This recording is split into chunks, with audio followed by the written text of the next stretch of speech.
যেখানে 92% মুসলমান, সেই দেশে কোরআনের রাজ কায়েমের পক্ষে মানুষ থাকার কথা, সে বিরোধিতা করে কি করে? আমার তো মাথায় কাছে। আরে ভাই, বিরোধিতা করলে সংখ্যালঘু যারা তারা করবে, হিন্দু, বৌদ্ধ, খ্রিস্টান, ওই যে ইয়াহুদির বাচ্চা ইসকন এবং তার সম্প্রদায় যারা, এরা করতে পারে। কোন মুসলমানের সন্তান নামের আগে মোহাম্মদ নামের শেষে হোসেন মিয়া রহমান লিখে আগা কেটে গরুর গোশত খেয়ে কোরআনের রাজ বাংলায় কায়েমের বিরুদ্ধে হাত রাখতে পারে না, পারবে না। যারাই রাখবে, আমি স্পষ্ট ভাষায় বলছি, হয় ওটা কাফের, মুনাফিক। আপনার ব্লাড টেস্ট করে দেখবেন কোন মুসলমানের রক্তে আর জন্ম হয়নি। আমি কোন হাসপাতালে নিয়ে যাবেন, যান, ব্লাড পরীক্ষা করে দেখবেন আর রক্ত মুসলমানের রক্তের ভিতরে। মুসলমানের সন্তান কোরআনের রাজ কায়েমের বিরোধিতা করে কি করে বলেন? জন্য আমরা কোরআন শুনতে এসেছি, শোনার মতো করে শুনব। আপনি যদি কোরআন শোনার মতো করে মন মানসিকতা নিয়ে কোরআন শুনতে পারেন, মাস্ট বি এ কোরআন আপনাকে হেদায়েতের পথ দেখাবে এবং আপনার ঈমান যতটুকুন থাক এটা আজকে পেরে যাবেন ইনশাআল্লাহ। আপনি সূরা আনফালের 2 নম্বর আয়াতের মাঝখানে দেখবেন মুমিনদের গুণাবলী বর্ণনা করতে গিয়ে, পরিচয় তুলে ধরতে গিয়ে আল্লাহ এটাও তুলে ধরেছে, ওদের সামনে যখন কোরআন পাঠ হবে যাদাতুহুম ঈমানা, ওদের ঈমানটা বেড়ে যাবে। মুমিন যারা কোরআন শুনলে তাদের ঈমান বাড়বে। এ কথা কার জানো বলেন? আর যারা কাফের, যারা মুশরিক, যারা মুনাফিক, ওদের ঈমান বাড়বে না, বরং আরো শয়তানি বেড়ে যাবে।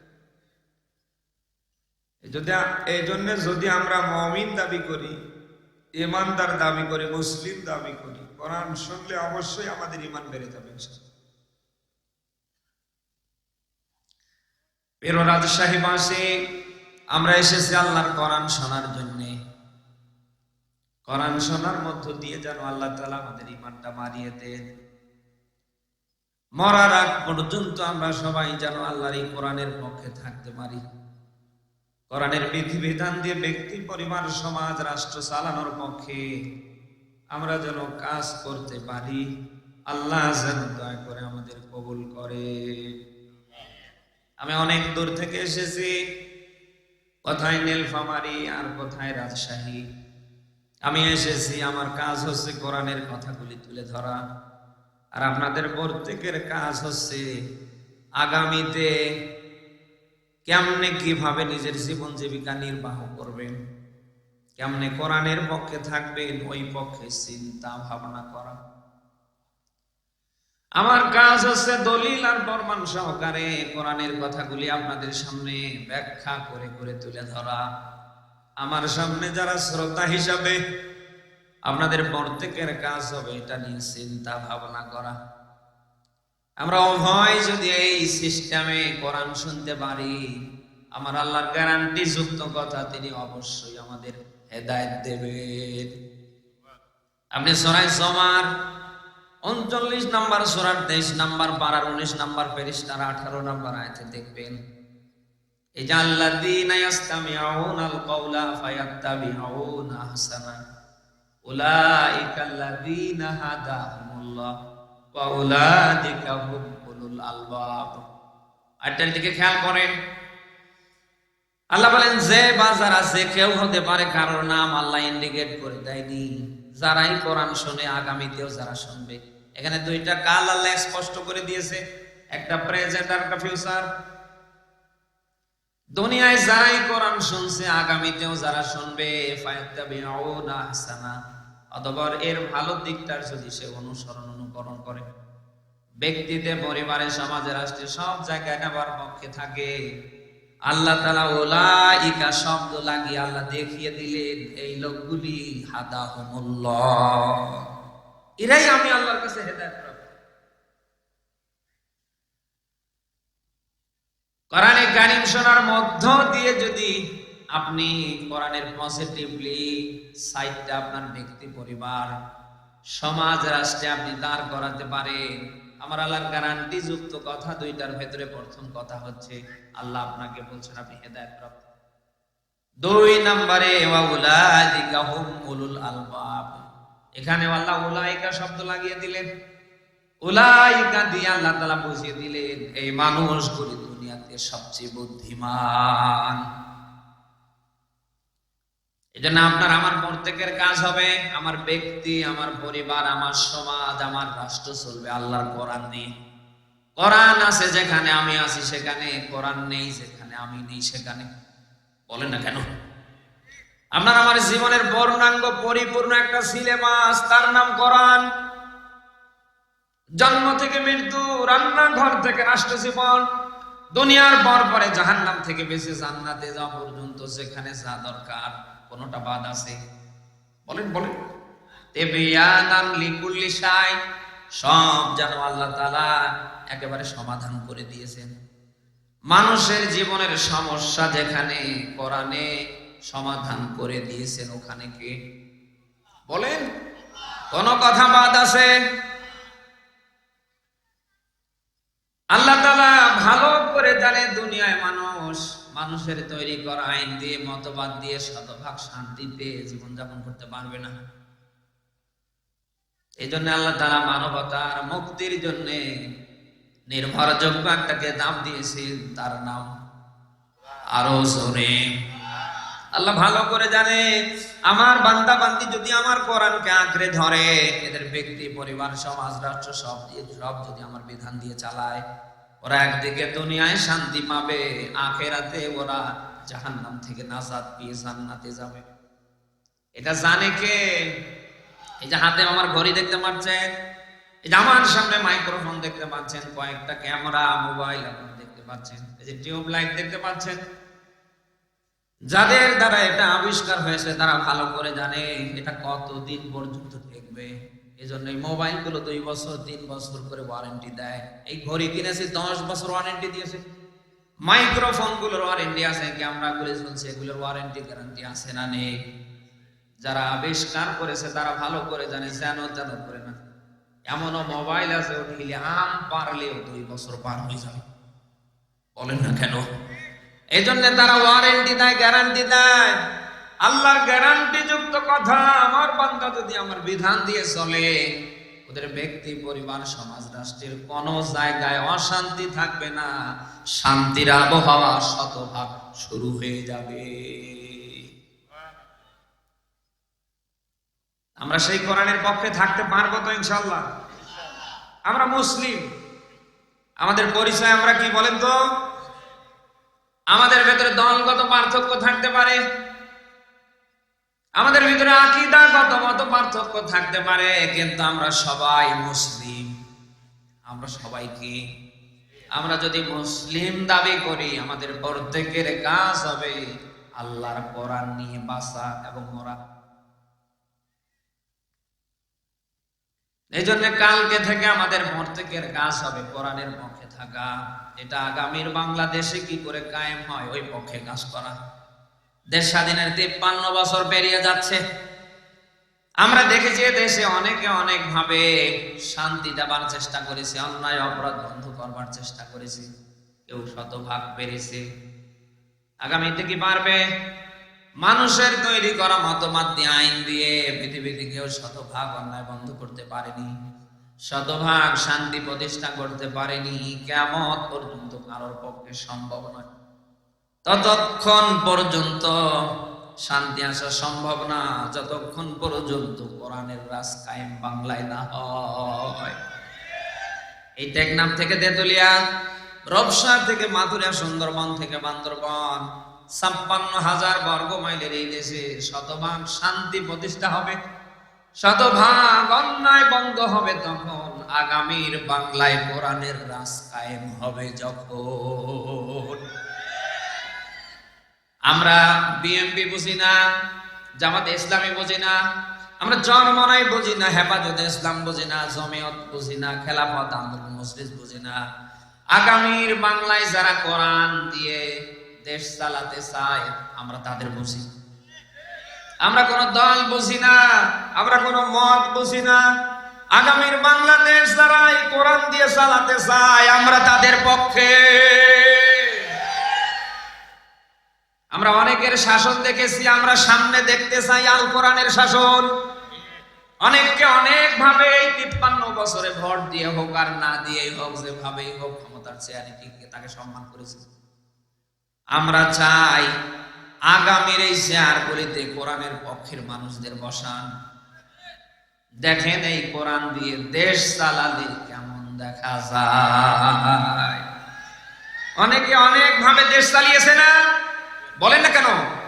আমরা দেখতে চাই কোরআন দিয়ে দেশ চালালে কেমন দেখা যায়।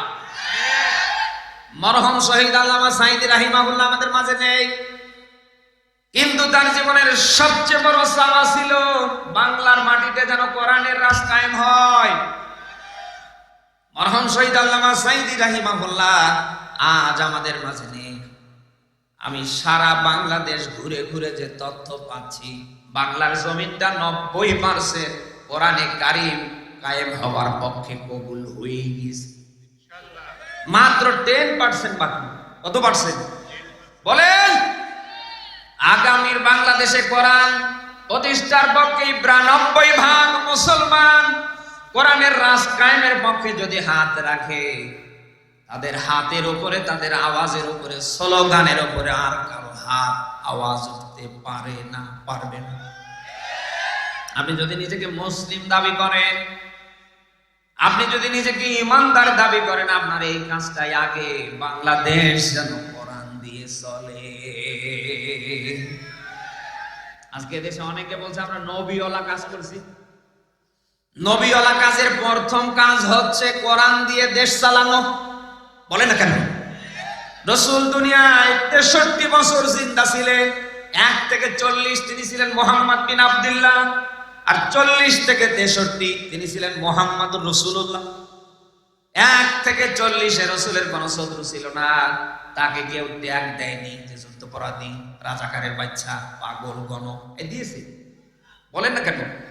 1 থেকে 40 রাসূলের কোন শত্রু ছিল না, তাকে কেউ ধরেও নাই, মারার প্ল্যানও করে নাই, তাকে জেলেও কেউ নেবার চেষ্টা করেনি।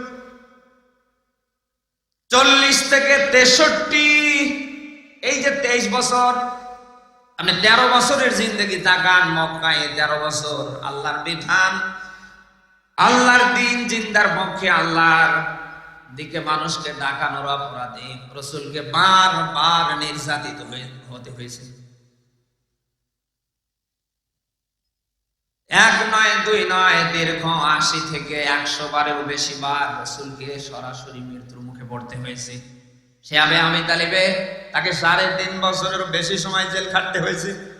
সব শেষে আমরা দেখেছি রাসূল নিজের ভিটা মাটি ছেড়ে হিজরত পর্যন্ত করতে বাধ্য হয়েছে। বলেন না কেন? মদিনার যে 10 বছর রাসূল যখন মদিনায় গেলেন, এক পর্যায়ে তিনি মদিনার রাষ্ট্রপ্রধান হলেন। 1 বছর নয় 2 বছর নয়, বিশ্ব নবী মুহাম্মদ রাসূলুল্লাহ 10 বছর কোরআন দিয়ে মদিনা চালিয়েছেন। আর যারা নবীওয়ালা কাজ করছেন, আপনার নবীওয়ালা কাজের ভেতরে যেন আগে থাকে কোরআন দিয়ে আগামীর বাংলাদেশ কি করেছে। বলেন না কেন? আপনি তাবলীগ করেন 3 দিনে 7 দিনে 40 হয়, আপনি বছর কিতে সাল দেন, আমার কোনো আফসোস নেই। আপনার ওই দাওয়াতি কাজে যেন থাকে আগামীর বাংলাদেশে কারা কোরআন কায়েম করতে পারে। আপনার যদি এই টার্গেট আগে না থাকে, আপনার দাওয়াত আর রাসূলের দাওয়াতে মিল নেই। আপনার দাওয়াত তো এটা খাওয়ার ধান্দা ছাড়া কিছু হতে পারে না। বলে না কেন? রাসূল দাওয়াত দিয়েছেন, মার খেয়েছেন, জেল খেটেছেন, নিজের ভিটা মাটি ছেড়ে হিজরত পর্যন্ত করেছেন। আর আপনি এমন দাওয়াত দিচ্ছেন, আপনারে নির্যাতিত হওয়া তো দূরের কথা, আপনারে জেলে যাওয়া তো দূরের কথা, আপনার নামে মামলা আসা তো দূরের কথা, আপনারে হিজরত করা তো দূরের কথা। আমরা দেখেছি এই 1.5 দশকে হাদিয়া তোহফা আর ফুলের সংবর্ধনা, কথা না বুঝি কি? সমস্ত আম্বিয়া আলাইহিস সালামের দিকে তাকান, আল্লাহর বিধান কায়েমের পক্ষে প্রত্যেকের হাত ছিল না ছিল না? বলেন। আল্লাহর বিধান জমিনে জিন্দা করতে গিয়ে তাদের উপরে জুলুম, অত্যাচার, টর্চার এসেছে। এমনকি আমাদের নবী, বিশ্ব নবী মুহাম্মদ রাসূলুল্লাহর জীবনীতে তাকান, আল্লাহর দ্বীন জমিনে জিন্দা করতে গিয়ে এই কোরআনে কারীম দিয়ে রাসূল দেশ চালাবেন, এই পরিকল্পনার উপরে হাতে নেবার কারণে রসুলের উপরে জুলুম অত্যাচার টর্চার এসেছে। সমস্ত আম্বিয়া আলাইহিস সালামের দিকে তাকান, একই অবস্থা, অথচ আজ আপনি নবীওয়ালা কাজ বলে চালিয়ে দিচ্ছেন। আপনার কাজের ভেতরে আমরা দেখেছি তদন্ত করে কোরআন দিয়ে দেশ চলবে, আগামীতে এই বাংলাদেশের দিন শতভাগ জিন্দা হবে, একটাও নেই। বলেন কেন? আমি স্পষ্ট ভাষায় বলতে পারি, আপনার দাওয়াত আর রসুলের সাহাবীদের দাওয়াত এক না। আপনার দাওয়াত হচ্ছে খাওয়ার ধান্দা। খাওয়ার ধান্দা ছেড়ে দিয়ে আগামীর বাংলায় কি করে কোরআনের রাজ কায়েম করা যায় ওই পক্ষে কাজ করেন। না হলে বাংলার মানুষ কারোর পায়ে কেউ জুতো রাখবে না, পিটাবে। আমরা দেখেছি এই 1.5 দশকে এরা ছিল হাসিনার দালাল, 5টা গোলাম। আজ এদের কারণে ইকামতে দিনের কর্মীরা বিভিন্ন জায়গায় প্রশ্নের সম্মুখীন হচ্ছে। ওরা বলে যায় কত মিষ্টি মিষ্টি কথা, আরে হুজুর মঞ্চে উঠে গরম কথা, কথাটা বলবো কি? আজকে এক শ্রেণীর এই কোয়ালিটির টুপিওয়ালার কারণে কোরআনের রাজ বাংলায় যারা কায়েম করতে চায় তারা বিভিন্ন মোড়ে মোড়ে প্রশ্নবিদ্ধ হচ্ছে। ওরা কত সুন্দর প্যানেল কথা বলে, ওদের কথার ভেতরে কোনো আসর নেই, আর এরা বসলেই এই সেই।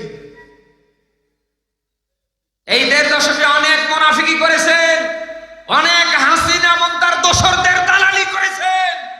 এটা 2024 সাল, আর বাংলায় কোন মুনাফিককে লেবাস দিয়ে মুনাফিকি করতে জনগণ দেয় না, দেবে না।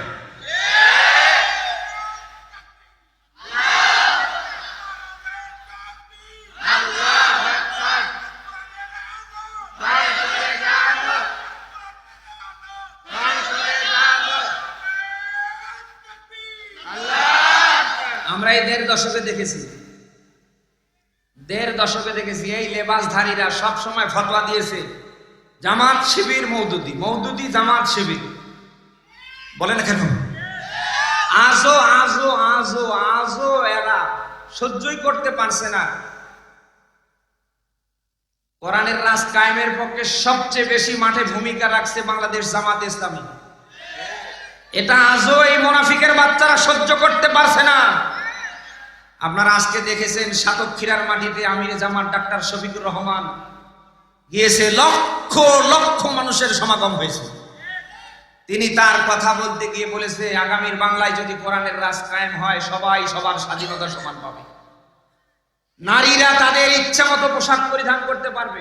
ফেসবুক গরম হয়ে গিয়েছে, তার মানে ওরা তাহলে এর পক্ষে।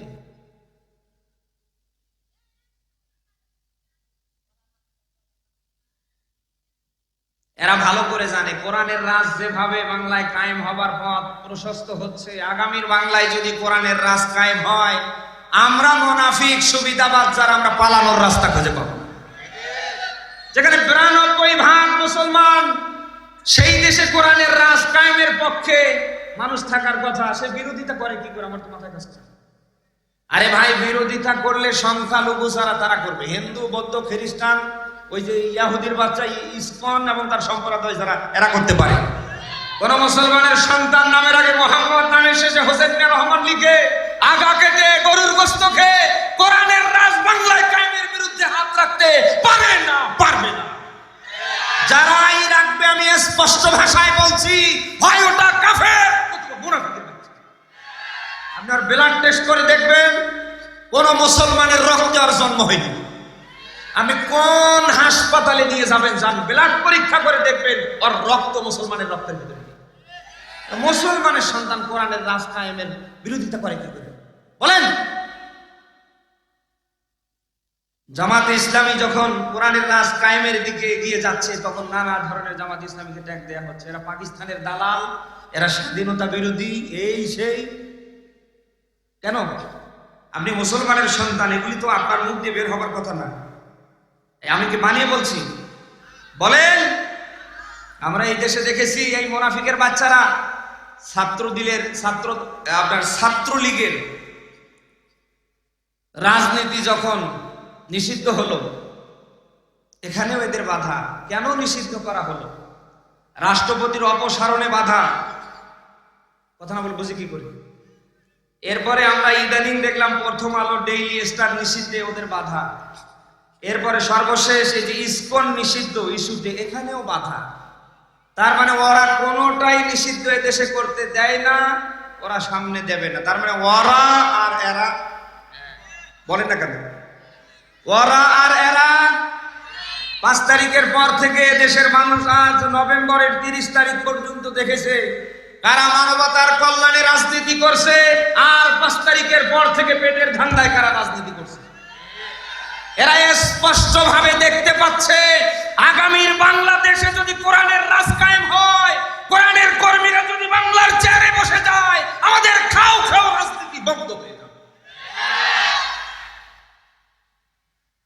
এই জন্যই নানা সময়ে ওরা বাংলাদেশ জামাত ইসলামীর নেতা কর্মীকে নিয়ে নানা ভাবে ট্যাগ দিচ্ছে। এই সেই ট্যাগ দেবার আর জায়গা পান না। আমার মনে হয় রসুল যদি বেঁচে থাকতো আর এই রাজশাহীর এই মাঠে যদি আসতো, বর্তমান সময়ের মুনাফিকরা রসুলকেও জামাতের নেতা বলে আখ্যা দিত। বলেন না কেন? এই বাংলাদেশে কোরআনের রাজ কায়েমের পক্ষে কাজ করতে গেলেই যদি জামাতে ইসলামী হয়, রসুল কি 10 বছর কোরআন দিয়ে রাষ্ট্র চালায়নি? তাহলে সবচেয়ে বড় জামাতে ইসলামীর নেতা রসুল। বলেন না কেন? আপনি যদি রসুলকে মানেন পুরোপুরি ভাবে, তো রসুল যা করেছে আপনি উম্মত হিসেবে তা করবেন না? বলেন না কেন? এই যে সূরা হাশরের যে 7 নম্বর আয়াত, এখানে আলেম বসে আছে, মা আতাকুমুর রাসূল ফাখুযুহু ওয়া মা নাহাকুম আনহু ফান্তাহু।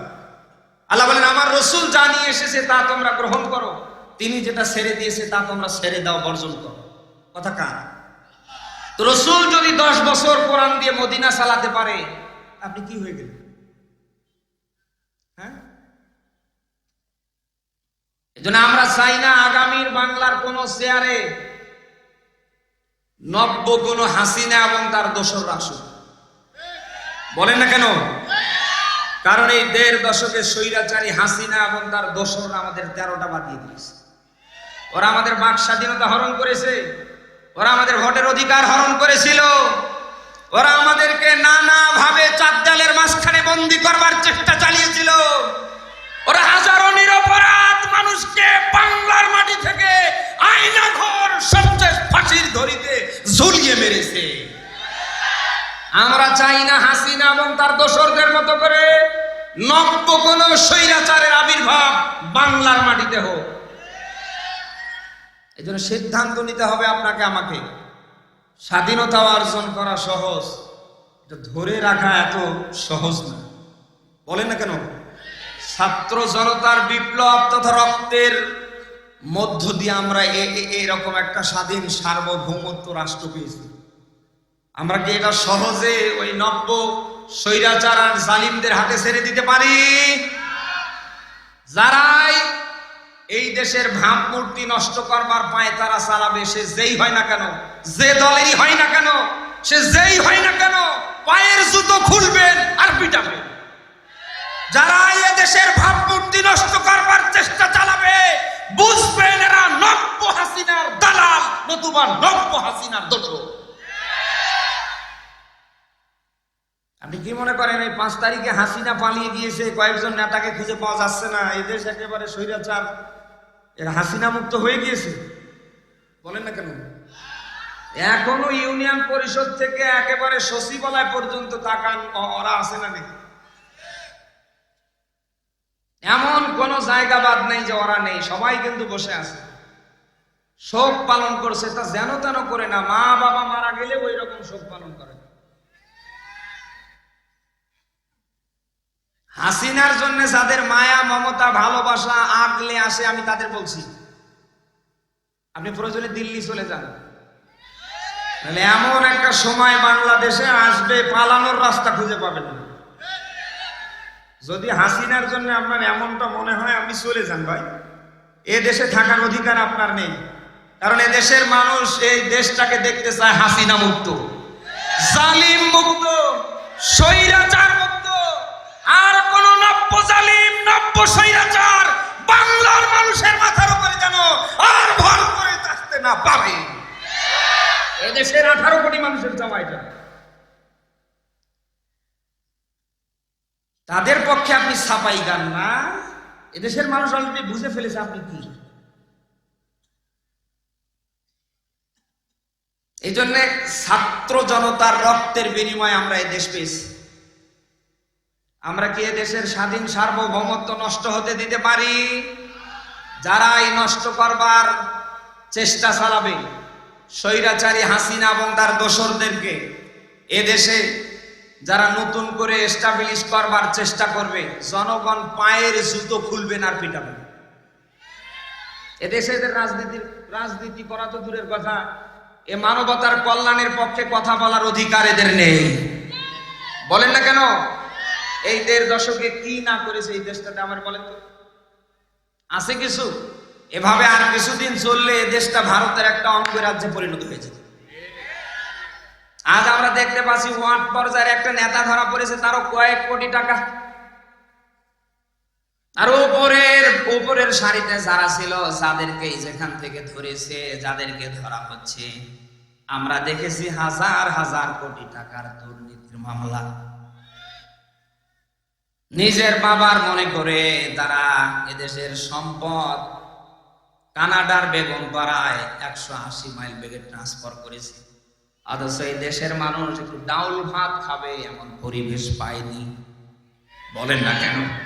আমরা 1000 টাকার 500 টাকার নোট নিয়ে গেলে পরে বাজারের লিস্ট মুরাদ করা তো দূরের কথা, আমরা লবণ আর তেল আর ডাউল কিনতে এই টাকা শেষ হয়ে গেছে।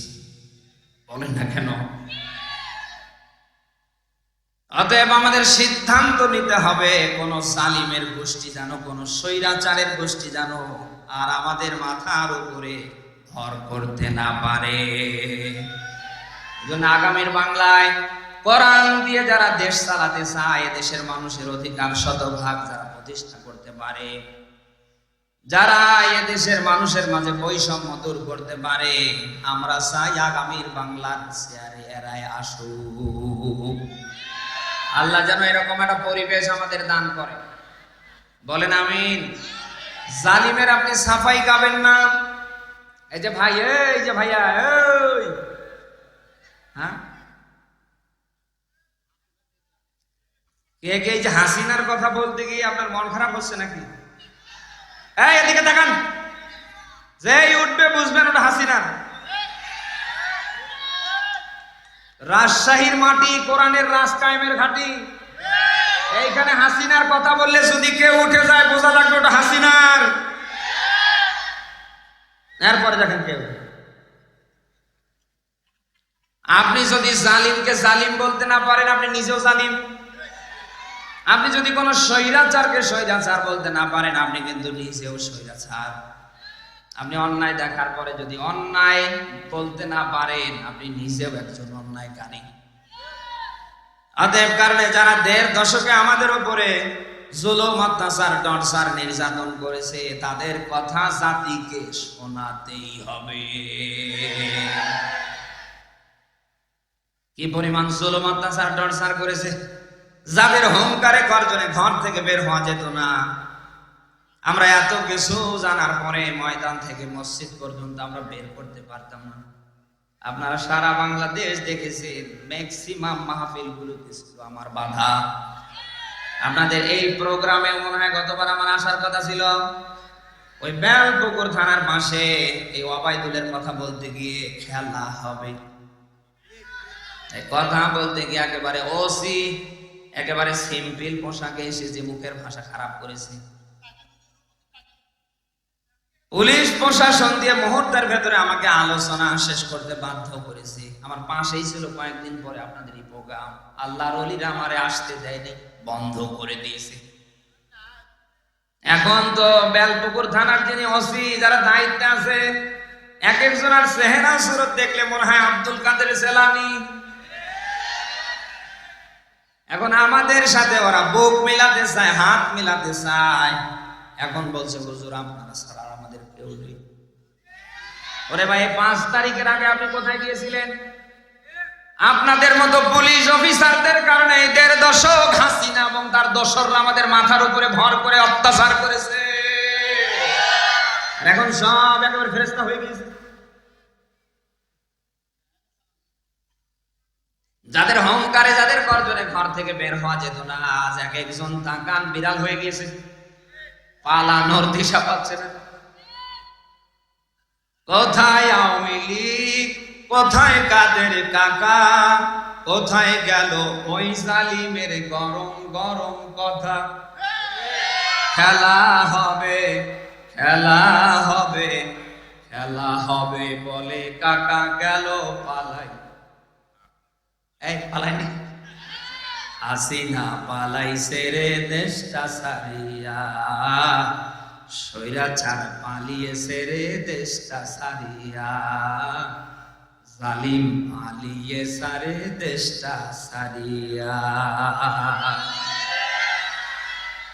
যাদের গর্জন হুঙ্কার, এই সর্বনাশ। কুষ্টিয়ার আমরা দেখেছি, কুষ্টিয়ায় বঙ্গবন্ধুর আঙ্গুলের কে বা কাহারা, এ তো পাখিও ভাঙতে পারে ভাই। এই যে চাচা, সেই জন্য অনেক আমরা দেখেছি ইসলামে ছাত্র শিবিরের অনেক ভাইকে জেলখানায় যেতে হয়েছে। বলেন না কেন? বঙ্গবন্ধুর হাতের এই একটা আঙ্গুলের একটু জায়গা কে বা কাহারা ওটা ফেলেছে, আল্লাহ ভালো করে না বুঝে, যারা কাজ করেছে ওরাই করে গিয়েছে। নাম হয়েছে জামাত এবং শিবির, বিএনপি। বলেন না কেন? কোথায় আওয়ামী লীগ, কোথায় কাকা, কোথায় মাহবুবুল আলম হানিফ?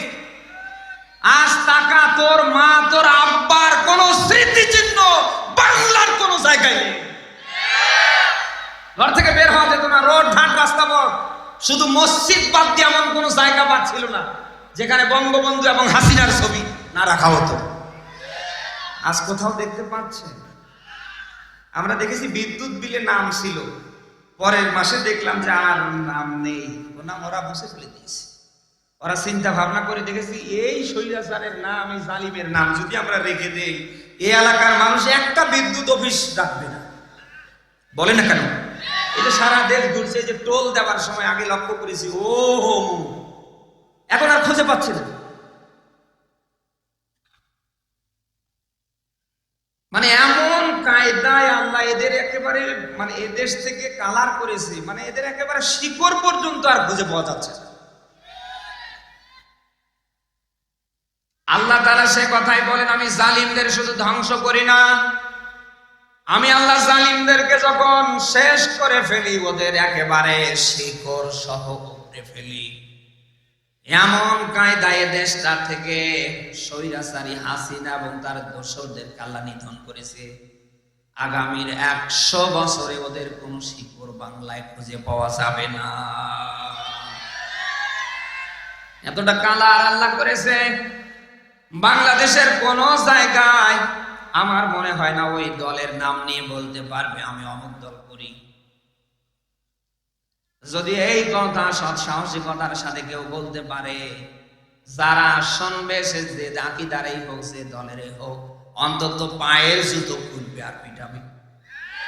বলেন, ঢাকা শহরে আমরা দেখেছি ওরা কয়েকবার কয়েকভাবে এসেছে। যারাই বলেছে আমি অমুক জেলা থেকে এসেছি, আমি অমুকের সৈনিক, জনগণ আর অপেক্ষা করেনি, পায়ের জুতো খুলিয়েছে, এ পাশে আর ও পাশে হাত জোর করে বলছে, ভাই আমারে মাফ করে দেন, অন্তত আমার জীবন ভিক্ষা দেন। জালিমদেরকে আল্লাহ ধ্বংস করে শেষ করে না, আল্লাহ তাআলা এমন কালার করে ফেলে, ওদের যে শিকড় আছে ওটা পর্যন্ত আল্লাহ উপড়ে ফেলে। নমরুদ মানুষের উপরে জুলুম অত্যাচার টর্চার করেছিল, ফেরাউন মানুষের উপরে জুলুম অত্যাচার টর্চার করেছিল। আল্লাহ শুধু ধ্বংস করে শেষ করেনি, ওর শিকড়টা পর্যন্ত আল্লাহ রাখেনি। তামাম পৃথিবীতে আপনি মিলিয়ে দেখেন, নমরুদ এবং ফেরাউনের নামে কেউ ছেলে মেয়ের নাম রাখে না। আমার তো দৃঢ় বিশ্বাস, যতটুকু আমার ঈমান আছে, এর দিকে তাকিয়ে আমি অন্তত এই বাংলাদেশে আলেম হিসাবে বলতে পারি, আগামীর 100 বছরে এই স্বৈরাচারী হাসিনার নামে কেউ কন্যা সন্তানের নাম রাখবে না। অতএব আপনি কারোর উপরে জুলুম করবেন না। যারাই যেখান থেকে মানুষের উপরে জুলুম করেছে, তাদের পরিণতি আল্লাহ হাসিনার মতোই করে দিয়েছে। আপনি সূরা ইব্রাহিম 13-14 দুইটা দেখবেন, সূরা ইব্রাহিমের 13 নম্বর আয়াতের শেষ অংশে আল্লাহ তাগিদ দিয়ে কথা বলছেন, লা নুহলিকান্নাজ জালিমিন। আল্লাহ বলেন অবশ্যই আমি আল্লাহ জালিমদের ধ্বংস করব। শুধু আল্লাহ ধ্বংস করেনি, একেবারে জালিমদের 13টা বাজি ছাড়িয়েছে। তার বাস্তব প্রমাণ হাসিনা এবং তার দোসররা। সূরা ইব্রাহিমের 14 নম্বর আয়াতের প্রথম অংশে এখানে আল্লাহ তাগিদ দিলেন, ওয়ালা নুসকিনান্নাকুমুল আরদ। আল্লাহ বলেন যারা নির্যাতিত, যারা মাজলুম, যারা অসহায়, যাদের পিছনে ছিল দেয়াল, সামনে আমি আল্লাহ ছাড়া আর কেউ ছিল না, আল্লাহ বলেন এমন মাজলুম, এমন অত্যাচারিত যারা, আল্লাহ বলেন আমার জমিনে এদেরকে আমি প্রতিষ্ঠিত করবই। দুইটা আয়াতে দুইটা কথা। প্রথম 13 নম্বর ইব্রাহিমের আয়াতের শেষ অংশে আল্লাহ বলেন আমি জালিমদের ধ্বংস করবই, এটা আমার ওয়াদা। 14 নম্বর আয়াতের শুরুতে আল্লাহ শুরুই করলেন যারা মাজলুম, যারা অসহায়, এই 1.5 দশকে যারা নির্যাতিত ছিল তাদেরকে আমি জমিনে প্রতিষ্ঠিত করবই। আমার যতটুকুন পড়াশোনা আছে, যতটুকুন আমার কনফিডেন্স, আত্মবিশ্বাস আছে, এ দেশ ঘুরে যতটুকুন আমি দেখেছি, আমার মনে হয় সূরা ইব্রাহিমের 13-14 দুইটা আয়াত বাংলাদেশের 24 সালে আল্লাহ কিয়ামত নাযিল করে দিলেন। জালিমদের অস্তিত্ব নেই। মাজলুম যারা, তাকিয়ে দেখেন টেকনাফ থেকে তেতুলিয়া, রূপসা থেকে বাতুরিয়া, ওরা চুপসে বেড়াচ্ছে। বাংলাদেশ জামাতি ইসলামীকে, এদেশে আল্লাহর কোরআনের রাজ যারা কায়েম করতে পায়, কায়েম করতে পারে, এই স্বৈরাচারী হাসিনা এবং তার দোসর যারা, তাদের মেইন টার্গেট ছিল। এজন্য আমরা দেখেছি বাংলাদেশ জামাতি ইসলামের নিবন্ধন ওরা কয়েকভাবে বাতিল করবার চেষ্টা করেছে, করেনি? বলেন না কেন? মরে যাচ্ছে, পড়ে যাচ্ছে। তারও কয়েকদিন আগে নির্বাহী আদেশে জামাতে ইসলামী এবং ছাত্র শিবিরের ওরা নির্বাহী আদেশের রাজনীতি পর্যন্ত নিষিদ্ধ করেছে। বলেন না কেন? এমন কোন বিষয় তারা বাদ দেয়নি। আমরা দেখেছি মিডিয়ার সামনে আসলে তাদের কথা শুরু হতো জামাত, শিবির অথবা বিএনপি। এদেশে যেন ওরা বাদ দিয়ে আর কেউ ক্ষমতার কাঁচা, ক্ষমতার চেয়ারের নিকটবর্তী হতে না পারে। এজন্য যা করার দরকার, নমরুদ ফেরাউনকেও হার মানিয়ে করেছে। আজ তাকিয়ে দেখেন ওদের নাম নিশানা কেউ ওপেনে নিতে পারছে না, নিলেই জুতোর পিটন।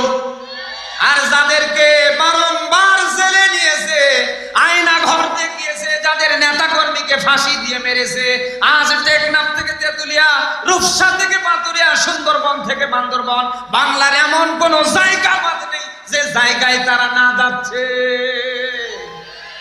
শুধু যাচ্ছে না, প্রশাসনিক প্রটোকলে যাচ্ছে। রাখে আল্লাহ, মারে কে? মারে আল্লাহ। বলেন ওরা ষড়যন্ত্র করেছিল আমরাই থাকবো, আর আল্লাহর কৌশল ছিল ওই হাসিনা এবং তোর দোসর যারা, ভালো করে শোন, এরাই সামনে থাকবে, নেতৃত্ব দেবে, রাষ্ট্র ক্ষমতা এদের হাতে যাবে, তুই সহ তোর 14 গোষ্ঠী পালানোর দিশা পাবি না। এই কৌশল ছিল কার? যারা ক্ষমতায় ছিল ওরা কি কখনো চিন্তা ভাবনা করেছে যে 5 তারিখের বিকেল বেলা আমাদের এই অবস্থা হবে? বলে না কেন? ছোট্ট ছোট্ট আবাবিল পাখি, এই যে ছাত্ররা দেখেন, আন্দোলন শুরু হলো কি দিয়ে আর শেষ হলো, বলেন না কেন? বাদশা আব্রাহা কাবা ধ্বংসের জন্য যখন আসলো, আল্লাহ তাআলা আবাবিল পাখি দিয়ে বাদশা আব্রাহাকে ঠান্ডা করেনি? বলেন না কেন?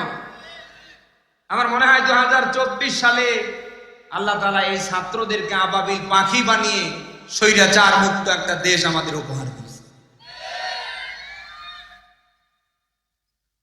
এজন্য আগামীর বাংলাদেশে কোন জালিমের, কোন স্বৈরাচারের জায়গা হয় না, হবে না। কোরআনের রাজ কায়েমের পক্ষে যারা কাজ করছে তাদের নিয়ে বাজে মন্তব্য যারাই করবে, বুঝবেন ওরা স্বৈরাচারের দোষর। আল্লাহর বিধান দিয়ে সমাজ চালাবে, রাষ্ট্র চালাবে, এই পক্ষে যারাই হাত রাখবে, যারাই বিরোধিতা করবে, বুঝবেন এগুলি সব আওয়ামী সন্ত্রাসীদের দোষর। মাথা খারাপ হয়ে গিয়েছে না? বাংলাদেশ জামাতে ইসলামীর লোকজন, কর্মী দেখে মাথা খারাপ হয়ে গিয়েছে। বাংলাদেশ জামাতে ইসলামী আর অন্য দল কি একরকম নাকি? বলেন না কেন? আপনারা তো লোকজন জড়ো করেন বস্তা ভর্তি টাকা নিয়ে, আর বাংলাদেশ আমাদের যে সাতক্ষীরার মাটিতে দেখছি লক্ষ লক্ষ মানুষ, আপনি খোঁজ দিয়ে দেখেন প্রত্যেককে 2.5 থেকে 300 করে টাকা দিতে হয়েছে। আপনারা দুপুরবেলা পেট ভর্তি ভাত খাওয়ার কথা বলে এরপরে 300-500 করে টাকা অগ্রিম হাতে দিয়ে এরপরে লোক জড়ো করেন। জামাতে ইসলাম ভিন্ন, বলেন না কেন? জামাতে ইসলাম ভিন্ন। একটা দলের একটা সংগঠনের নেতা আপনি আমারে দেখান যে দলের নেতা কর্মীরা তার আয়ের উৎস এত পার্সেন্ট ওই সংগঠনকে দেয়। শুধু একটা মাত্র সংগঠন, সেটা জামাত ইসলামী এবং সহযোগী সংগঠন বাংলাদেশ ইসলামী ছাত্র শিবির। তারা তাদের আয়ের উৎস থেকে 5% কি করে? কথা না বলে বুঝি কি করে? এই জন্য জামাত ইসলামী নিয়ে আপনি নতুন করে যা শুরু করেছেন, এই দেশের মানুষ আর খায় না। এই স্বৈরাচার হাসিনা এবং তার দোসররা এই 1.5 দশকে অনেক ত্যাগ দিয়েছে। কথা না বলে বুঝি কি করে? 5 তারিখের পর থেকে এই দেশের 18 কোটি মানুষ দেখেছে কারা খাও খাও করছে, কারা মানুষের অধিকার প্রতিষ্ঠার পক্ষে রাজনীতি করছে। বলেন না কেন? অতএব জামাতে ইসলামীকে নিয়ে আল্লাহর বিধান কায়েমের পক্ষে যারা কাজ করছে, তাদেরকে নতুন করে ট্যাগ দিয়ে এ দেশের মানুষের কাছ থেকে আলাদা করা যায় না, যাবে না। আপনি লিখে রাখেন, আপনি সামনে স্বৈরাচারী হাসিনার কায়দায় আপনি আউট হয়ে যাবেন। জামাতে ইসলামী নিয়ে আপনার এত মাথা ব্যথা কেন? পার্লামেন্টে তো সব নেতাই ছিল। 2 জন নেতা আমাদের জামাতে ইসলামীর পক্ষ থেকে নেতৃত্ব দিয়েছিল। নাম কি বলেন তো? মরহুম শহীদ মতিউর রহমান নিজামী। আরেকজনের নাম কি? তাদেরকে যুদ্ধাপরাধীর তালিকায় দেয়া সহজ হয়েছে, কিন্তু তাদের 1 টাকার দুর্নীতির মামলা দেখানো সহজ হয়নি। এরপরও বলবেন যে কাকে কাকে। এজন্য আগামীর বাংলায় যদি কোরআনের রাজ কায়েমের কর্মীদেরকে চেয়ারে বসাতে না পারেন, 1.5 দশকে যেমন হয়েছে না, তার চেয়ে বেশি অবস্থা সামনে চলে আসবে। এজন্য আমাদের টার্গেট থাকবে কোন স্বৈরাচার, কোন জালিম যেন বাংলার এই চেয়ারে আসতে না পারে, সে যেই হোক। আমরা কি নিয়ত করতে পারি না? কারা পারি দেখি? লিল্লাহে তাকবীর। আল্লাহ কবুল করুন। প্রিয় রাজশাহী বাসী, আমি যে কথাই ছিলাম, সারা বাংলাদেশে আমি যেটা দেখছি 90% কোরআনের রাজ কায়েমের জন্য জমিনটা উর্বর হয়ে গেছে। এখন 10% আছে বাকি। 92% মুসলমান যদি কালকে থেকে 10% ফিল আপ করবার জন্য নেমে পড়ে, আগামীর বাংলাদেশে অবশ্যই কোরআনের রাজ কায়েম হবে, এতে কোনো সন্দেহ নেই। এটা কায়েম করতে গেলে মসজিদে বসে হুকুর হাঁকার করলে হবে না। বিশাল বড় টুপি, ওর উপরে পাগড়ি, বিশাল বড় দাড়ি, বিশাল বড় জুব্বা পরে সুবহানাল্লাহ আলহামদুলিল্লাহ জিকির দিলে হবে না। আপনাকে কর্মী হয়ে ময়দানে কালকে থেকে কাজ চালাতে হবে। বলেন না কেন? যারা আলেম তারা জমা থেকে ময়দান পর্যন্ত এটা তুলে ধরবে, কোরআন দিয়ে দেশ চালালে কেমন দেখা যাবে, অন্যায় অপরাধ শতভাগ কেমনে বন্ধ হবে যদি আগামীর বাংলায় কোরআনের রাজ কায়েম হয়। এজন্য যারা আলেম মসজিদ থেকে ময়দান পর্যন্ত যারা এটা তুলে ধরবে, আর সাধারণ আম জনতা যারা, তারা জান আর মাল দিয়ে কোরআনের রাজ কায়েমের পক্ষে যারা, তাদের সহযোগিতা করবে। সূরা নাজমের 39 নম্বর আয়াত দেখবেন, আল্লাহ বলেন ওয়ালাইসা লিল ইনসানি ইল্লা মা সাআ, মানুষ যা চেষ্টা করে তাই পায়। এই যে 10% এর কথা বললাম, 92% মুসলমান যদি জান আর মাল নিয়ে চেষ্টা করে, আগামীর বাংলায় আমরা কোরআন দিয়ে দেশ চালাতে চাই, বিশ্বাস করুন চেষ্টা করার কাজ আপনার, আর উপর থেকে 10% সেটআপ দিয়ে কোরআন দিয়ে রাষ্ট্র চালানোর সব কারবার করে দেবার দায়িত্ব আল্লাহর।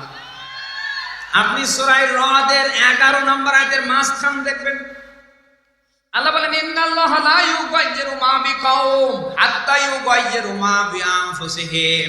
আল্লাহ বলেন কোন জাতি গোষ্ঠী কওমের ভাগ্যের পরিবর্তন আমি আল্লাহ করি না যতক্ষণ না তারা নিজেরাই নিজের ভাগ্যের পরিবর্তন না করে।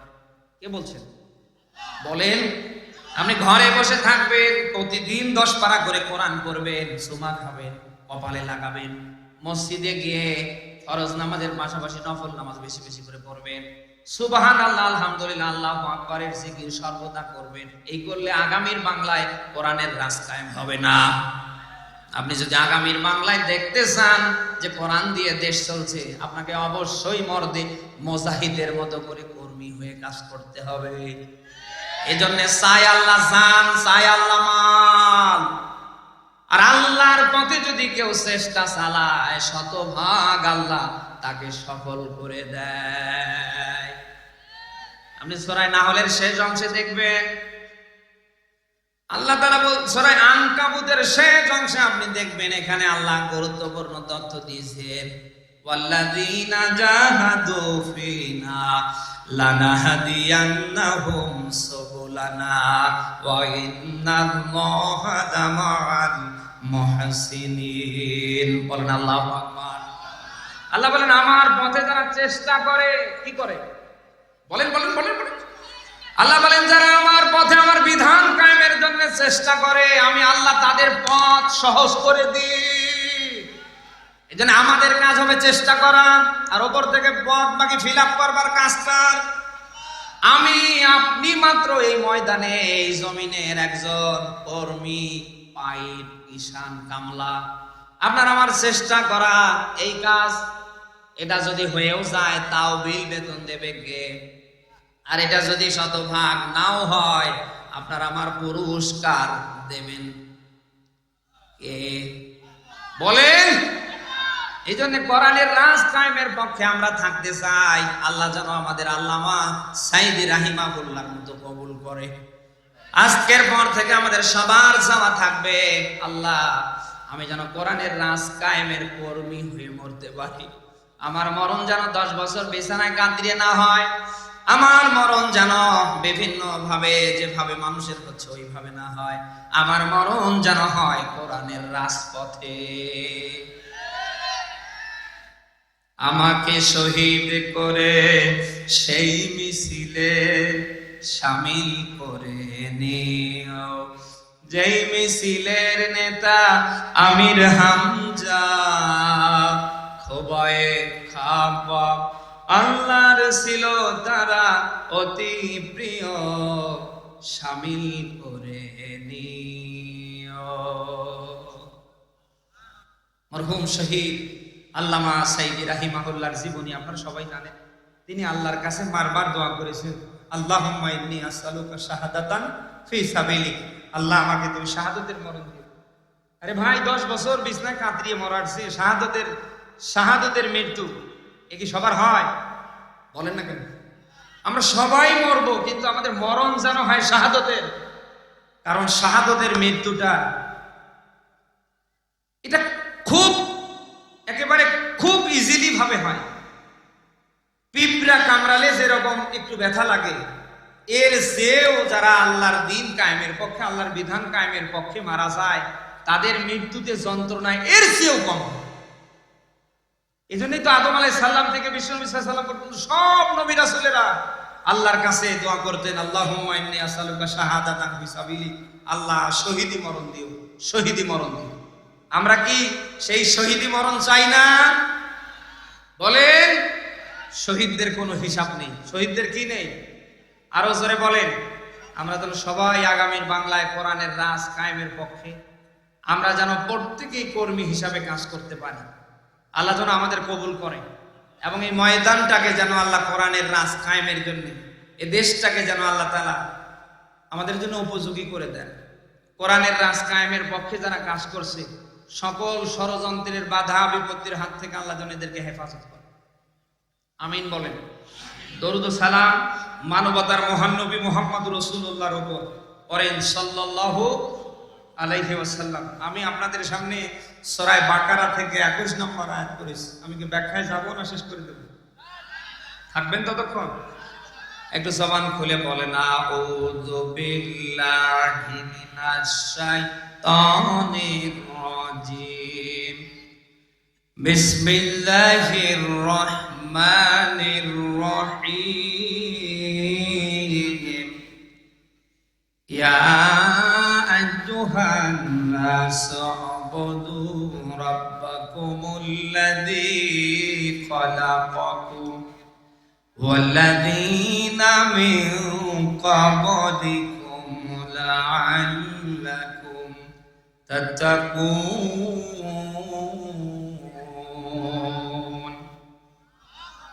সূরা বাকারা কোন সূরা? আল্লাহ পাক বলেন ইয়া আইয়ুহান নাস। এখানে শুধু হুজুরকে আল্লাহ ডাক দেয়নি, আমাকে ডাক দেয়নি, ওনাকে ডাক দেয়নি। দুনিয়ার সব মানুষকে আল্লাহ তাআলা ডাক দিলেন ইয়া আইয়ুহান নাস, হে মানুষ সকল। কে ডাকছেন? বলেন। আল্লাহ কিন্তু ডাক দিয়ে বসে না, এবার আল্লাহ কাজ দিলেন। অবুদু, তোমরা আমার ইবাদত করো, আমার দাসত্ব করো, আমার গোলামি করো, আমার বিধান মানো। কে বলছে? তামাম পৃথিবীর মানুষদেরকে আল্লাহ সম্বোধন করলেন, তোমরা আমার দাসত্ব করো, আমার গোলামি করো, আমার বিধান মানো। রাব্বাকুমুল্লাযী খলাকাকুম, আমি তোমাদের রব, তোমাদের ওই জন্যই সৃষ্টি করেছি। আজ হয়তো আমরা মনে করছি আমাদেরকে আল্লাহ দুনিয়ায় বানিয়েছে ব্যাংকে কোটি কোটি টাকা জমিয়ে রাখবো, শত শত বিঘা জমির মালিক হব। ক্ষমতার চেয়ারে যখন বসেছি মরার আগ পর্যন্ত আমি থাকবো। বিশ্বাস করুন, আমার আল্লাহ দুনিয়ায় আপনাকে এই জন্য পাঠায়নি। এই যে ভাই, আমি এইগুলো সব সহ্য করতে পারি না।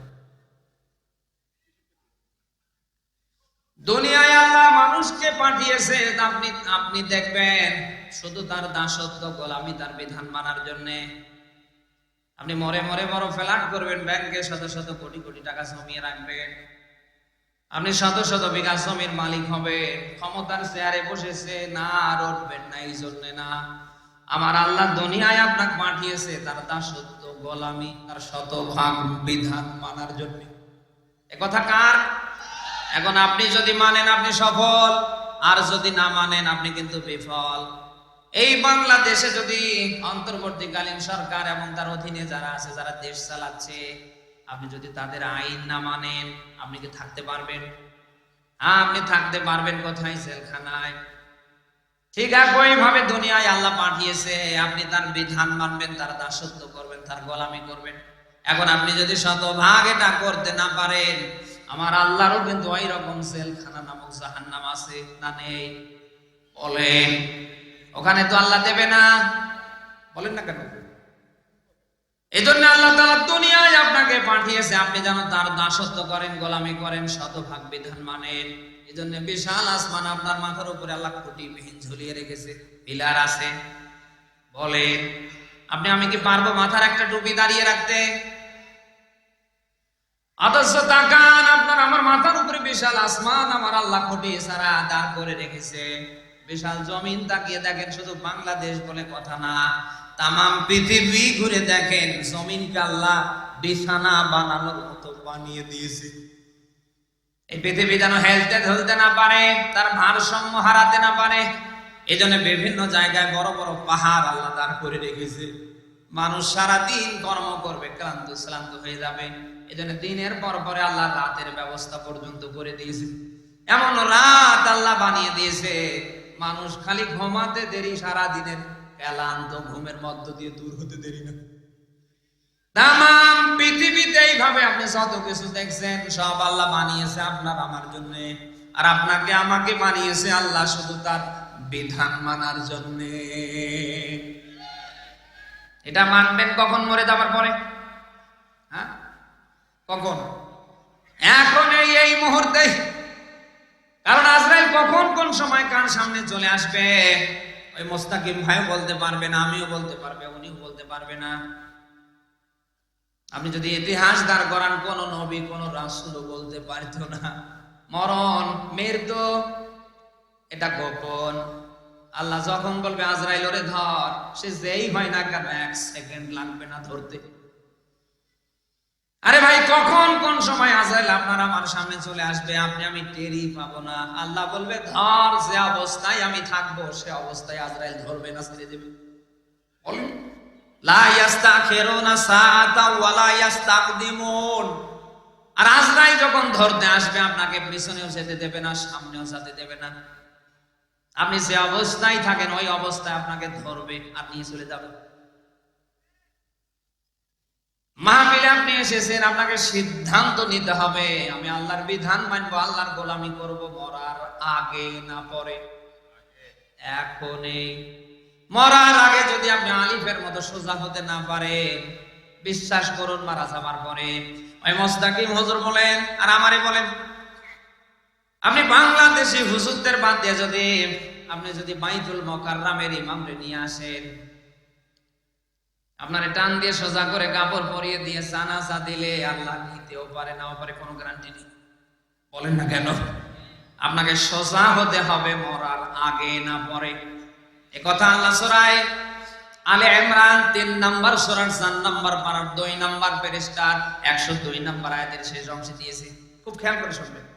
আল্লাহ বলেন ওয়ালা তামুতুন্না, তোমরা মরবে না, মরিও না, ইল্লা ওয়া আনতুম মুসলিমুন, তোমরা মুসলিম না হয়ে। এখানে কথা কয়টা বলেন বলেন? এই আল্লাহ কি জানেন আমরা মরবো, মরে যাব? আল্লাহ জানে না? এরপরে আল্লাহ বলছে বান্দা মরবে না, মরিও না, মুসলিম না হয়ে মরবে না। আল্লাহ কি জানে না যে আমরা মুসলিম আছি, আমাদের আগা কাটা আছে, আমরা জন্মের গরুর গোশত খাই, আমাদের নামের আগে মোহাম্মদ, নামের শেষে হোসেন মিয়া রহমান? আল্লাহ কি জানে না? বলেন না কেন? এরপরেও কেন আল্লাহ দুইটা কথা ইঙ্গিত দিয়ে আপনাকে বললেন যে বান্দা মরবে না, মরিও না, মুসলিম না হয়ে? এ কথা বলার পেছনে রহস্য আছে না নেই? দুনিয়ার সব আলেমরা একদিন ব্যাখ্যা দিয়েছেন আল্লাহ তাআলা চায় আপনি যেন মরার আগে আলিফের মতো সোজা হতে পারেন। আর এই সোজা হওয়ার একমাত্র মেডিসিন হচ্ছে আল্লাহর বিধান শতভাগ আঁকড়ে ধরা। মুসলিম শব্দ এসেছে ইসলাম থেকে, খুব খেয়াল করে শুনবেন। ইসলাম থেকে মুসলিম, আর ঈমান থেকে মুমিন, তুকা থেকে মুত্তাকি, এগুলোর ধারা আছে না?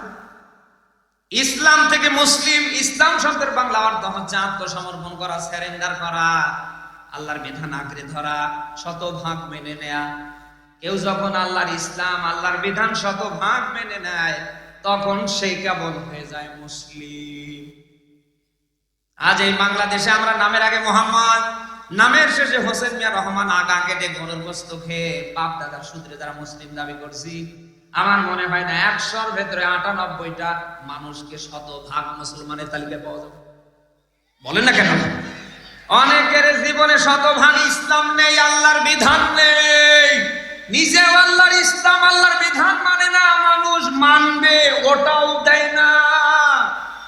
এরকম মানুষ দেশে কম না বেশি? ওর ব্যক্তি জীবনে তাকান, পরিবার তাকান, সমাজ তাকান, ওর রাষ্ট্র জীবন তাকান, কোন জায়গায় ইসলাম পাবেন না। মানুষ ইসলাম মানবে ওটাও ভর্তি দেয় না। এরকম গুতুগুতি আছে না নেই? অথচ আল্লাহ তাআলা স্পষ্ট করে ২টা আয়াতের শেষ অংশে এটা দিয়েছে। হযরত ইয়াকুব আলাইহিস সালাম, ইব্রাহিম আলাইহিস সালাম, দুইজন জলিলুল কদর নবী তার সন্তানদের ব্যাপারে বলছিলেন, হে আমার বৎসরা, সন্তানেরা, তোমরা মুসলিম না হয়ে শতভাগ আল্লাহর বিধান মেনে না নিয়ে তোমরা মরবে না, এটা আল্লাহর রায়। এজন্য আল্লাহ চায় আপনি যেন মরার আগে আলিফের মতো সোজা হয়ে মরতে পারেন। বিশ্বাস করুন, মরার আগে যদি আলিফের মতো আপনি সোজা হতে না পারেন, মারা যাবার পরে যত বড় হুজুর এসে টান দিয়ে সোজা করে আপনাকে জানাজা দেখ, আপনার কবর দেখ, ৩ দিন ৭ দিন ৪০ আয় দোয়া করুক, ওটা আল্লাহ নিতেও পারে নাও পারে। বলেন না কেন? কারণ আপনার সোজা হবার কথা ছিল মরার আগে না পরে। বলেন, আপনি সূরা জুমার ৩৯ নম্বর সূরার আপনি ৫৪ নম্বর আয়াতে স্পেশাল ব্যাখ্যা এখানে পাবেন। আল্লাহ বলেন, ওয়ানিবু, তোমরা আমার দিকে ফিরে আসো, ইলা রাব্বিকুম ওয়াসলিমু লা, আমি তোমার রব বলছি, তোমরা আমার দিকে ফিরে আসো। ওয়াসলিমু লা, তোমরা আমার কাছে সারেন্ডার করো, আমার কাছে মাথা নত করো, আমার বিধান মানো। ওই দিন আসার পূর্বে, সেই দিন আজরাইল এসে খাড়া হবে। কে বলছে? বলেন। ওরে ভাই, আজরাইল যদি আপনার সামনে খাড়া হয় আর আপনি যতই চেষ্টা চালান, আপনাকে সফল হতে আল্লাহ দেবে না। তার বাস্তব প্রমাণ ফেরাউন। আপনি ফেরাউনের জীবনে নিশ্চয় পড়েছেন। হযরত মুসা আলাইহিস সালাম এবং হারুন আলাইহিস সালাম বারবার দাওয়াত নিয়ে গিয়েছে, করেন কালেমা লা ইলাহা ইল্লাল্লাহ, যা করেছেন ছেড়ে দেন, বাদ দেন। ফেরাউন কি কখনো কোনো সময় হযরত মুসার কালেমা পড়তে চেয়েছে? বলেন না কেন? বরং আমরা দেখেছি রাষ্ট্রীয়ভাবে মুসাকে মামলা পর্যন্ত দিয়েছে। এক পর্যায়ে ফেরাউন বলে ফেলেছে, ক্বালা লাইন ইত্তাখাযতা ইলাহান গায়রি লা জাআলান্নাকা মিনাল মাসজুদিন। তুমি যদি আমাকে ইলাহ বা আমি ইলাহ, আমি রব, আমারে বাদ দিয়ে যদি আর কাউকে তুমি ইলাহ হিসাবে গ্রহণ করো, এই যে লা জাআলান্নাকা মিনাল মাসজুদিন, অবশ্যই তোমাকে আমি জেলখানায় বন্দী করব। বারংবার মুসা নবী এবং হারুন দুইজনে মিলে গিয়েছে, কখনো কোন সময় ফেরাউন কর্ণপাত করেনি। আমরা সর্বশেষ চিত্র দেখলাম, আল্লাহ তাআলা যখন ফেরাউনকে এবং তার সঙ্গী সাথীদেরকে পানিতে চুবিয়ে চুবিয়ে মরণ দিচ্ছিলেন, ঠিক ইন দা মিন টাইমে ফেরাউন ঈমানের ঘোষণা দিলেন, যার ব্যাখ্যা আপনি সূরা ইউনূসের 90 থেকে 93 নম্বর আয়াতে পাবেন। আল্লাহ তাআলা যখন ফেরাউনকে চুবাচ্ছেন আর উঠাচ্ছেন, তার মানে একবার ডোবে আর একবার ওঠে, ঠিক ইন দা মিন টাইমে ফেরাউন ঈমানের ঘোষণা দিলেন, ক্বালা আমানতু আন্নাহু লা ইলাহা ইল্লাল্লাযী আমানাত বিহি বানু ইসরাঈল ওয়া আনা মিনাল মুসলিমিন। আল্লাহু আকবার। এদিকে তাকান। ফেরাউন ওই সময় ঈমানের ঘোষণা দিলেন, ডাকতে বলেন, আল্লাহ আমি তোমার উপর ঈমান আনলাম যেমন ঈমান এনেছিল বনী ইসরাঈলরা। এও সাক্ষ্য দিচ্ছে আমি মুসলমানদের ভিতরে একজন। এই কথা বলার পরে কি আমার আল্লাহ ফেরাউনকে মৃত্যু থেকে ছেড়ে দিয়েছে? হ্যাঁ? আরে ভাই, আলিফের মতো সোজা হবার, আল্লাহর দিকে ফিরে আসার সময় এখন এই মুহূর্তেই। আজরাইল আসলে কিন্তু আর হবে না। অতএব ওই আজরাইল জানি না কার সামনে আসার কয়েকদিন বাকি আছে। ওই আজরাইল আসার আগে, আজরাইল দেখার আগে আমাদের প্রত্যেককে আলিফের মতো সোজা হওয়ার দরকার আছে না নেই? আমার আল্লাহ যেটা আদেশ করেছে আমাদের কাজ হবে ওটা আঁকড়ে ধরা। আল্লাহ যেটা নিষেধাজ্ঞা দিয়েছে আমাদের কাজ হবে ওটা ঘেন্না ভরে ছেড়ে দেয়া। আমরা কি এই নিয়ত করতে পারি না যে আমরা সীমা লঙ্ঘন বাড়াবাড়ি করব না? আল্লাহ যেটা রায় দিয়েছে ওটা আমাদের কাজ হবে আঁকড়ে ধরা। তিনি যেটা নিষেধাজ্ঞা দিয়েছে আমাদের কাজ হবে ওটা ঘেন্না ভরে কি করা? বলেন না কেন? পারবো না আমরা? তাহলে একদিকে আমরা দুনিয়ায় শান্তি পাবো, আখেরাতে হয়তো নাজাত পেয়ে আমরা জান্নাত পর্যন্ত যেতে পারবো। সে কথাই আল্লাহ তাআলা বলছেন, ওরে দুনিয়ার মানুষ সকল, আমি তোমাদেরকে সৃষ্টি করেছি আমার দাসত্ব, আমার গোলামি, আমার শতভাগ বিধান মানার জন্য। এরপরে আল্লাহ বলেন, আল্লাযীনা মিন ক্বাবলিকুম, পূর্ববর্তীদেরকেও আমি আল্লাহ এই জন্যই সৃষ্টি করেছি, লাআল্লাকুম তাত্তাকুন। আয়াতের শেষ অংশ খেয়াল করেন, আল্লাহ বলেন যাতে করে তোমরা মুত্তাকি হতে পারো। কে বলছে? বলেন। আচ্ছা, মুত্তাকি কারে বলে? যার মাথায় সবসময় টুপি থাকে, যার মুখ ভর্তি দাড়ি, যে সবসময় বিশাল লং লং সুতপা পরে, একে মুত্তাকি বলে।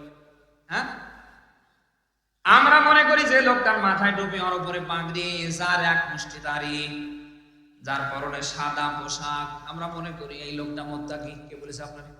মুত্তাকি শব্দটি এসেছে তওকা থেকে। যিনি আল্লাহরে ভয় করেন তার নাম কি? বলেন বলেন বলেন। বিশাল বড় টুপি, ওর উপরে পাগড়ি, বিশাল বড় দাড়ি, বিশাল বড় জুব্বা রাখলে মুত্তাকি হওয়া যায় না। মুত্তাকি হবার মাধ্যম হচ্ছে আল্লাহর ভয়। যার জীবনে যত বেশি আল্লাহর ভয় থাকবে সে তত বেশি আল্লাহর কাছে সম্মানিত হবে। আপনি যার ব্যাখ্যা সূরা হজরাতের 13 নম্বর আয়াতে পাবেন। আল্লাহ পাক বলেন, ইন্না আকরামাকুম ইনদাল্লাহি আতকাকুম। খেয়াল করেন, আল্লাহ বলেন আমার কাছে নিশ্চয় সম্মানিত প্রিয়, আমার কাছে সম্মানিত প্রিয় হলো তারা আতকাকুম, আমি আল্লাহকে অধিক পরিমাণে ভয় করে যারা। এই ভয় আমাদের ভেতরে থাকে, এটা চাই কে? বলেন বলেন। ভয় সংক্রান্ত যত কথা কোরআনে আছে, আপনি বিসমিল্লাহর পা থেকে নাসের সিন পর্যন্ত এই যে 6236টা আয়াত আপনি দেখবেন। আপনি যদি ভয় সংক্রান্ত আয়াতগুলি কোট করে নোট করা শুরু করেন, আমার দৃঢ় বিশ্বাস 10 পারা পার হয়ে যাবে। এত ভয়ের ব্যাপারে আল্লাহ কথা দিয়েছেন। আল্লাহ তাআলা ভয়ের ব্যাপারে, ভয় সংক্রান্ত এত তথ্য কেন দিলেন? কারণ আল্লাহ ভালো করে জানে কেউ যদি আমাকে ভয় করার মতো করতে পারে, ওর হাতের দ্বারা, জবানের দ্বারা, ওর দ্বারা কোনো খারাপ কাজ হয় না, সামনে হবে না। বলেন না কেন? রীতিমতো আমাদের দ্বারা যা খারাপ কাজ হচ্ছে, বলেন আল্লাহর ভয় যদি থাকার মতো থাকতো তা কি হতে পারত? বলেন, আমি যা করছি কেউ না দেখলে কে দেখছে? আমি হয়তো আমার এই জন্ম চোখে আল্লাহরে দেখতে পারি না, কিন্তু আমি যে অবস্থায় আছি, যা করছি আমারে দেখছে কে? আমি জানলা লাগিয়ে দিতে পারি, আমি ঘরের দরজা বন্ধ করে দিতে পারি, আমি হয়তো লাইট গুলি বন্ধ করে ঘরটা অন্ধকার করতে পারি, আমার জন্ম চোখে হয়তো আমি দেখতে পারি না, কিন্তু মালিক অবশ্যই আমারে দেখছে। আপনি সূরা আলাকের 14 নম্বর আয়াত দেখবেন, আল্লাহ বলেন আলাম ইয়ালাম বিআন্নাল্লাহা ইয়ারা। ও বান্দা, তোমরা কি জানো না আমি আল্লাহ দেখি? আমরা যেখানে যা করছি দেখে কে? বলে এমন কি আমার আপনার যে চোখের খেয়ানত হয়, অন্তরের ভিতরে যে জমা, এটাও জানে কে? এই যে আলাম খাইনাতাল আয়ুন, আইনুন মানে চোখ, চোখের আরবি কি? বলেন বলেন। আল্লাহ বলেন বান্দা তোমরা যে চোখের খেয়ানত করো, চোখের খেয়ানত কি? আপনার সামনে দিয়ে বেগানা নারী হেঁটে যাচ্ছে, আপনি মনে করেন তাকাচ্ছেন, আপনার সাথে লোক আছে, এই লোক যেন কোনোভাবে বুঝতে না পারে আপনার দৃষ্টি ওদিকে গেছে। বা মনে করেন আপনি চশমা পরেছেন, আপনি চশমার ফাঁকা জায়গা দিয়ে দেখছেন, এই লোক যেন বুঝতে না পারে, মোস্তাকিম ভাই যেন বুঝতে না পারে। কথাটা বুঝছেন? এরকম মানুষ দেশে কম না বেশি? সামনে বোরকা পরা মেয়ে দেখলে ওর দিন দুনিয়া সব হারিয়ে যায়। এই যে আপনি চোখের খেয়ানত করেন, আজে বাজে জিনিস দেখেন, আল্লাহ বলেন আমি এটাও জানি। আমা তুখফিস সুদূর, বান্দা তোমার অন্তরের ভেতরে যেটা গোপন তুমি এখনো প্রকাশ করোনি, আমি আল্লাহ ওটাও জানি। রাব্বুকুম আ'লামু বিমা ফি নুফুসিকুম ইন তাকুনু সালিহিন ফাইন্নাহু কানা লিল আওয়াবিনা গফুরা। বলেন আল্লাহু আকবার। এটা সূরা বানী ইসরাঈল 25 নম্বর আয়াতে পাবে। আল্লাহ পাক বলেন বান্দা তোমার ভেতরে কোন জায়গায় কি আছে আমি আল্লাহ অধিক জানি। জানে কে? সবাই বলে ও বান্দা এতদিন যা করেছো আমি আল্লাহ সব জানি, অসুবিধা নেই। এই যে ইন তাকুনু সালিহিন, এদিকে খেয়াল করেন, এদিকে তাকান। ইন তাকুনু সালিহিন, ইন মানে যদি, তাকুনু তোমরা হতে পারো, সালিহিন নেককার, ভালো, সৎ। কে বলছেন? আল্লাহ বলেন বান্দা এতদিন যা করেছো সব আমি আল্লাহ জানি, যেন তেন জানে না। এখানে আলাম ইসমি তাফসীলের সিগা, আল্লাহ অধিক জানে। আপনার ঘরের বউ আপনার সম্পর্কে যেটা জানেনি, আপনার বন্ধু বান্ধব, আপনার নেতা, আপনার দলের কর্মীরা আপনার সম্পর্কে যতটুকু জানেনি, তার চেয়ে বেশি আপনার সম্পর্কে জেনেছে কে? সে কথাই বলছেন না। রব্বুকুম আ'লাম ইসমি তাফসীলের সিগা, আল্লাহ বলেন আমি অধিক জানি। বান্দা যেখানে যা করেছো অসুবিধা নেই। ইন তাকুনু সালিহিন, তুমি যদি নেককার হতে পারো, সলিড হতে পারো, সৎ হতে পারো, অনেস্ট হতে পারো, আমি আল্লাহ বলছি আমার গফফার নামের ওসিলায় তোমাকে মাফ করে দেব। সে ভয় আজ আমাদের আছে? বলেন, এই ভয় যদি আজ থাকার মতো থাকতো, আমরা টুপি মাথায় দিয়ে 5 ওয়াক্ত নামাজ পড়ে আমরা কি সুদের ব্যবসায় হাত রাখতে পারতাম? না, এই রাজশাহী তো যদি সুদ নেই। কারা খান হাত তোলেন তো? লজ্জাকর কথা না? আপনি কিসের নামাজ পড়েন? আপনার কি নামাজ হচ্ছে? এই নামাজের কাজ কি? এই যে আলেম এখানে বসে আছে, আপনি সূরা আনকাবুতের 45 নম্বর আয়াতের বাংলা ব্যাখ্যা দেখবেন। ইন্নাস সালাতা তানহা আনিল ফাহশাই ওয়াল মুনকার ওয়ালা যিকরুল্লাহি আকবার। কথা কার? আল্লাহ বলেন নিশ্চয় সালাত, সালাত মানে নামাজ, নামাজ তামাম ফাহেসা মন্দ কাজ থেকে আপনাকে ফেরাবে। ইয়াদের ব্যাখ্যা অসংখ্য হাদিস আসছে। নবীজি বলেন যে নামাজ মানুষকে খারাপি থেকে, সুদ থেকে, ঘুষ থেকে, ওজনে কম বেশি থেকে, আইল ঠেলা থেকে, মানুষের অনিষ্ট মানে অনিষ্টকর কাজ থেকে ফেরাতে পারে না। তার নামাজ নামাজই না। আপনার আমি দৃষ্টি আকর্ষণ করছি, এই যে নামাজও পড়েন আপনি সুদও খান, আপনার নামাজ কি হচ্ছে? আরে ভাই করলে একটা করেন, করলে একটা করেন, পোশাক আশাক দেখলে মানে জান্নাত থেকে পালিয়েছে। তাও দেখবেন যে একেবারে জুমার নামাজে দেখবেন একেবারে সামনের কাতারে, একেবারে ইমামের আশেপাশে, দেখলে মনে হচ্ছে যে জান্নাত থেকে পালিয়ে আসেনি।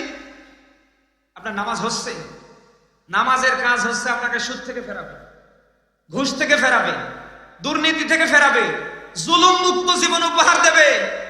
অন্যের জমিন আইল ফেলতে পারবেন না, অন্যের গীবত পরনিন্দা সমালোচনা করতে পারবেন না, অথচ নামাজও পড়ছেন আপনি, এগুলোর দিক দিয়ে চ্যাম্পিয়ন নাম্বার 1। আপনার কি নামাজ হচ্ছে? যে কোনো একটা করেন, একটা। আপনি যে কোনো একটা করেন ভাই। আজ আল্লাহর ভয় নেই, যদি থাকতো আমাদের দ্বারা এই কাজগুলি কখনো হতো না। সে আল্লাহর ভয় কি রাখার দরকার নেই? এই যে 1.5 দশকে যাদের কথা এতক্ষণ ধরে বললাম, আসলে বলতে চাই না, ঘেন্না হয়, এদের নাম নিতে ঘেন্না হয়। এরা যা করেছে মানুষের কাতারে পড়ে না। এই 1.5 দশকে ওরা যা করেছে, যদি ওদের ভয়, ওদের জীবনে যদি আল্লাহর ভয় থাকতো, ওরা আদৌ কি এই কাজগুলি করতে পারতো? বলেন না কেন? করেছে কারণ একটাই, ওদের ভিতরে ভয় ছিল না। কার? সে ভয় আমাদের রাখার দরকার নেই। সেই আল্লাহর ভয় নিয়ে, ভীতি নিয়ে আমরা যেন বাঁচতে পারি। আল্লাহ পাক এমন একটা পরিবেশ যেন আমাদের জন্য কায়েম করে দেয়, যা করেছি আল্লাহ তাআলার কাছে আমরা তাওবা করি, আল্লাহ যেন মাফ করে দেয়।